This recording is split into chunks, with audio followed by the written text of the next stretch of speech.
वक्त और हालात से इस कदर मजबूर था कि तुम्हें और भैया को बताने का मौका ही नहीं मिला। लड़की की मां बिस्तर पर आखिरी सांस ले रही थी। उनकी आखिरी ख्वाहिश थी कि उनकी नजरों के सामने हमारी शादी हो जाए, और हमने शादी कर ली।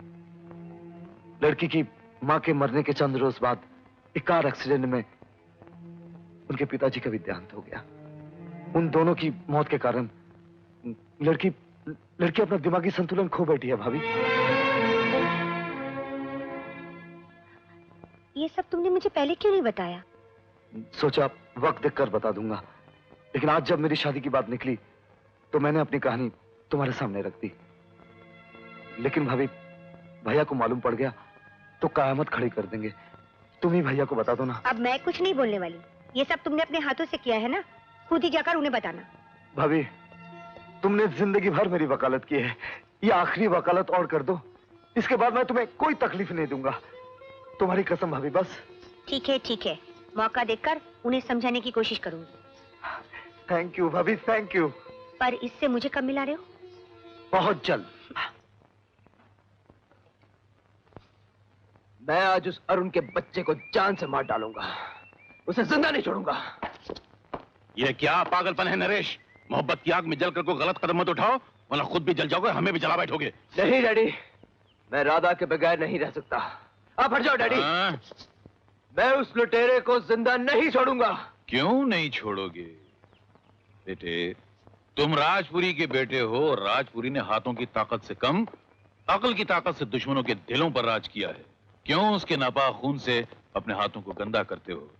अरे उसने चाल चली है तो तुम चाल का जवाब चाल से दो ना। खून बहाने की क्या जरूरत है? क्यों नरेंद्र? हाँ बेटा, तुम्हारे डैडी बिल्कुल ठीक कह रहे हैं। तो फिर आप लोग ही बताइए मैं क्या करूं? देखो, सबसे पहले हमें राधा को उसके कब्जे से निकालना होगा, और फिर राधा की तरफ से कचहरी में तलाक की अपील दर्ज करवानी होगी। और जब राधा को तलाक मिल जाएगा तो समझ लो कि हमने आधी जंग जीत ली। क्यों राज भैया? तुम फौरन राधा को फोन करके हमारा प्लान बता दो। हेलो बेटी, मैं नरेंद्र अंकल बोल रहा हूँ। अंकल, थैंक गॉड, कम से कम आपने फोन तो किया। अंकल, मेरी जिंदगी किस भंवर में फंस गई है। उसने मुझे मेरे घर में कैद करके रखा हुआ है, हम पर पहरा लगा दिया है। लगता है मैं पागल हो जाऊंगी। तुम परेशान मत हो बेटी, हमने इसका सारा इलाज सोच लिया है। तुम सिर्फ एक काम करो, आज रात ठीक 10 बजे किसी भी तरीके से उसकी आंखों में धूल झोंक कर मकान से बाहर निकल आओ। नरेश अपनी कार में मकान से थोड़ी दूर राइट की तरफ तुम्हारा इंतजार कर रहा होगा। तुम बस उसके साथ चलिए, बाकी हम सब संभाल लेंगे। Okay? Thank you very much. Okay, bye.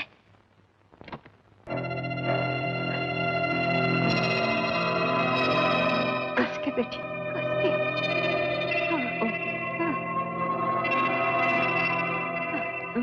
अच्छा, संभल के बेटी, संभल के बेटी।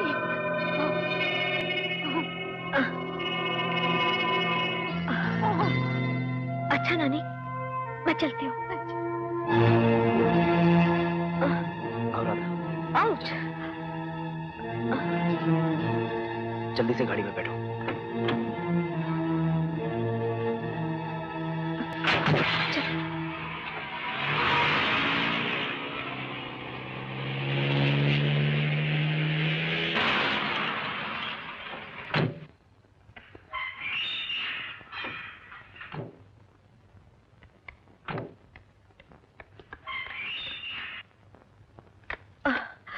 अंकल।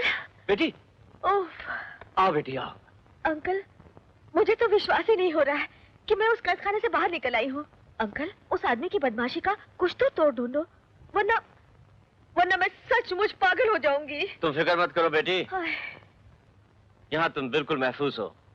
यहाँ वो तो क्या, उसके फरिश्ते भी नहीं पहुंच सकते। और ये देखो बेटी, ये खत हमने कमिश्नर के नाम लिखा है। उसमें दरखास्त की कि तुम्हारी जान को सख्त खतरा है और तुम्हें प्रोटेक्शन की जरूरत है। और ये तुम्हारी तरफ से तलाक की अपील हमने तैयार कर ली है। तलाक?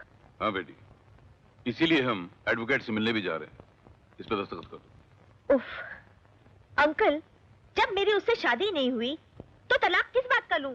बेटी, हम जानते हैं कि तुम्हारी कोई शादी वादी नहीं हुई, लेकिन उस बदमाश ने कानूनी तौर पर यह साबित कर दिया है कि तुम उसकी पत्नी हो। हाँ। इसलिए उससे छुटकारा पाने के लिए ये बहुत जरूरी है कि कानूनी तौर पर तुम्हारा उससे तलाक हो। इसके अलावा और कोई रास्ता भी नहीं है। चलो दस्तखत कर दो, चलो चलो। ठीक है, लाइए।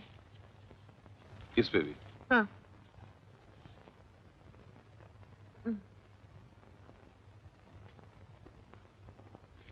अब यूं समझ लो बेटी कि तुम बिल्कुल आजाद हो। हम अभी इसी वक्त कमिश्नर साहब के पास जाएंगे और फिर एडवोकेट साहब के पास जाएंगे। अब तुम जाओ, जाकर ऊपर आराम करो। अच्छा। तुम्हारी देखभाल के लिए नरेश यहीं रहेगा। ओके। आओ Raj. Bye. Bye. Bye uncle.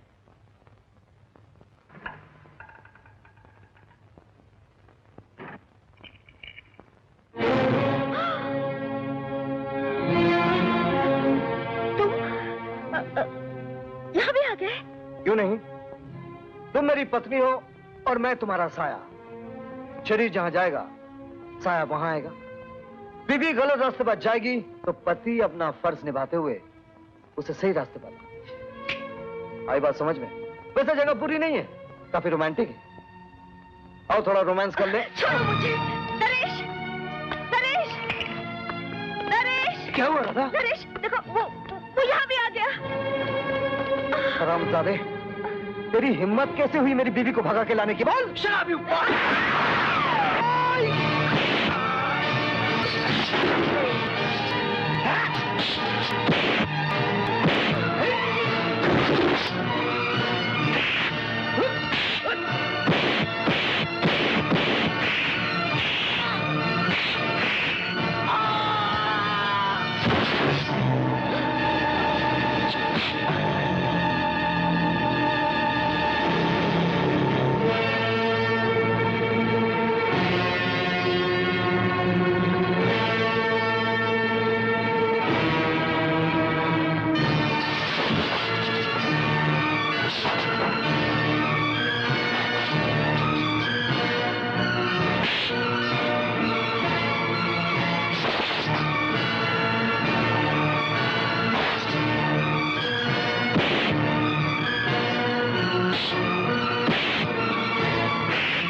कौन है? अब क्या बात है? बताती हूँ, बताती हूँ।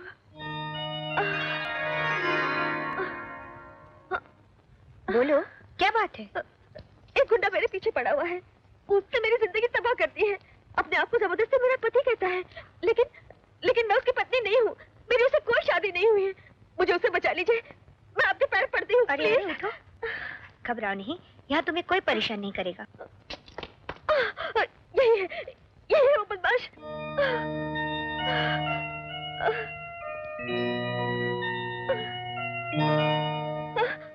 फिक्र मत करो, जब मैं तुम्हारे साथ हूँ तुम्हारा कोई कुछ नहीं बिगाड़ सकता। लक्ष्मी, ये क्या हो रहा है? क्या बात है? ये लड़की कौन है? मैं बताती हूँ। ये जबरदस्ती मेरे पीछे पड़ा हुआ है और कहता है कि मेरा पति है। हाँ, मैं भगवान की कसम खाकर कहती हूँ, इसका मेरा कोई संबंध नहीं। इसे मैं जानती तक नहीं। क्या? अरुण, ये क्या है? भैया, भैया, आपके दूसरे सवालों का जवाब मैं बाद में दूंगा। आप जो सजा देंगे मुझे मंजूर है। जहां तक शादी का सवाल है, ये सचमुच मेरी पत्नी है। तुमने शादी कर ली? जी हाँ भैया, मैंने इनसे रजिस्टर्ड मैरिज की है। प्रिंसिपल फर्नांडिस इस शादी के गवाह हैं। अगर आपको यकीन नहीं आता तो आप उनसे खुद पूछ लीजिए। ये उल्लू का पट्टा फर्नांडिस कौन होता है तुम्हारी शादी करवाने वाला? जब तक कि मैं तुम्हारा भाई अभी तक जिंदा हूं, लेकिन उसकी हिम्मत कैसे हुई? चुप क्यों हो? जवाब क्यों नहीं अरे देते? सुनिए, मैं आपको तुम चुप रहो जी। पहले मैं उस फर्नांडिस के बच्चे की खबर लूंगा, उसके बाद इससे निपटूंगा।